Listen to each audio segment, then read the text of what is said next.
Hi, this is Eric Solomon bringing you the Monmouth Park Win Early Pick 5 preview for Saturday, September 25th. I put together a $36 ticket to kick off the penultimate day of racing at the Jersey Shore. Race 1 in the sequence, a $10,000 open claiming race at a mile and a 16th on the turf. I like a little bit of a price here, the 9 Cabinet Pick as my top pick.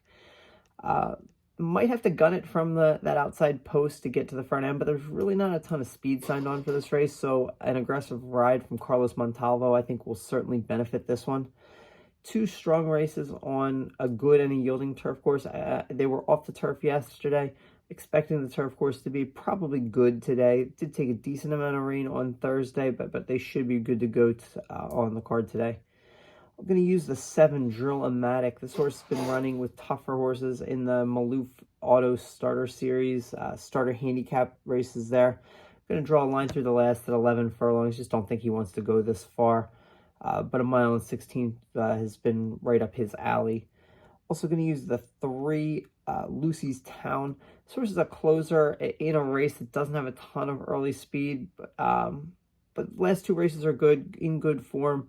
And, these kind of races, doesn't seem to be, sometimes there's not a lot of speed on paper, but could wind up having, a lot of people just gunning for the lead because of that. So that could set it up for Lucy's Town. Race 2, 7-5 down to 6-5, non-winners of 3 lifetime or 3-year-olds in here. I think the 2 shorter prices here are pretty logical. The 5, Me, Cleopatra, and I, 3 straight wins at the track, is slightly moving up in class. It's not going to look like that in the daily racing form, but this is a non-winners of 3, whereas the other races have been non-winners of 2. However, does have good early speed and is really tough to pass, stubborn in the stretch in a race where not a lot of horses have that tenacity. Overdressed is the other one I'm going to use. This is a huge drop for a horse that's pretty consistent. 5 wins in 19 starts, 13 for 19 on the board. Has some solid tries in his last few starts. So those 2 pretty much make a lot of sense there. Race 3, this is where I'm going to single, and it's going to be a short price horse, the 4 Wicked Jane in this non-winners of 2 lifetime with the 7-5 down to 6-5 claiming. Again, the last 2 have been really sharp, and those mid-50 buyer figures here, most of these haven't sniffed anywhere close to that. Just looks like the fastest horse in this race. I'm going to just eat chalk here, take the short price and move on, try to catch a price in the next race, which is a 40 down to 30 maiden claiming for 2-year-olds at a mile. I definitely want some coverage here. I went 4 deep, and I certainly couldn't fault anybody for going for, trying to get more here. I'm going to pass on 2 of the shorter prices here. The 2 Hang Tight and the 3 Big Skipper. Not really sold on either of those. I'm going to use a firster, Lord Mio from the Claudio Gonzalez barn. It's a barn that knows how to place their maidens, and certainly can get them ready to run at all distances, including 2 turns. This horse is bred to be a horse that gets 2 turns.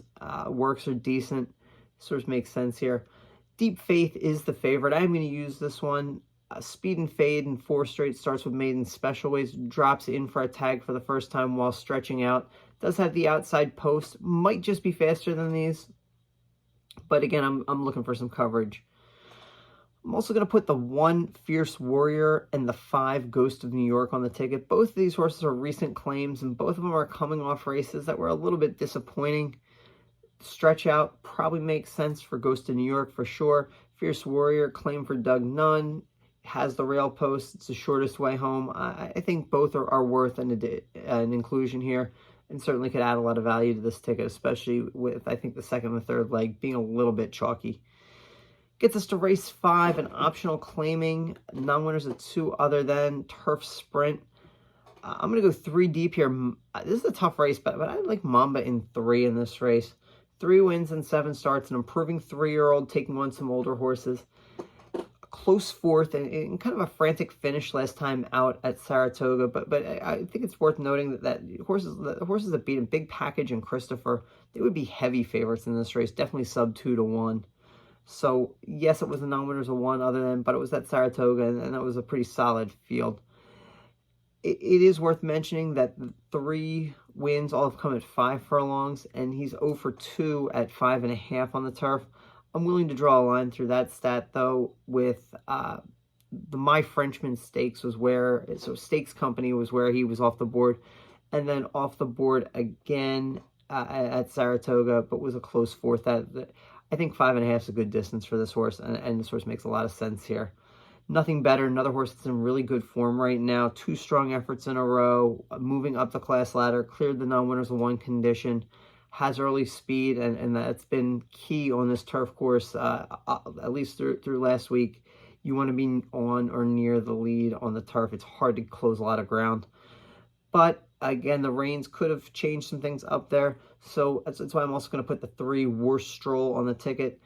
There is a lot of early speed signed on in this race, and this one probably is the best of the closers in here.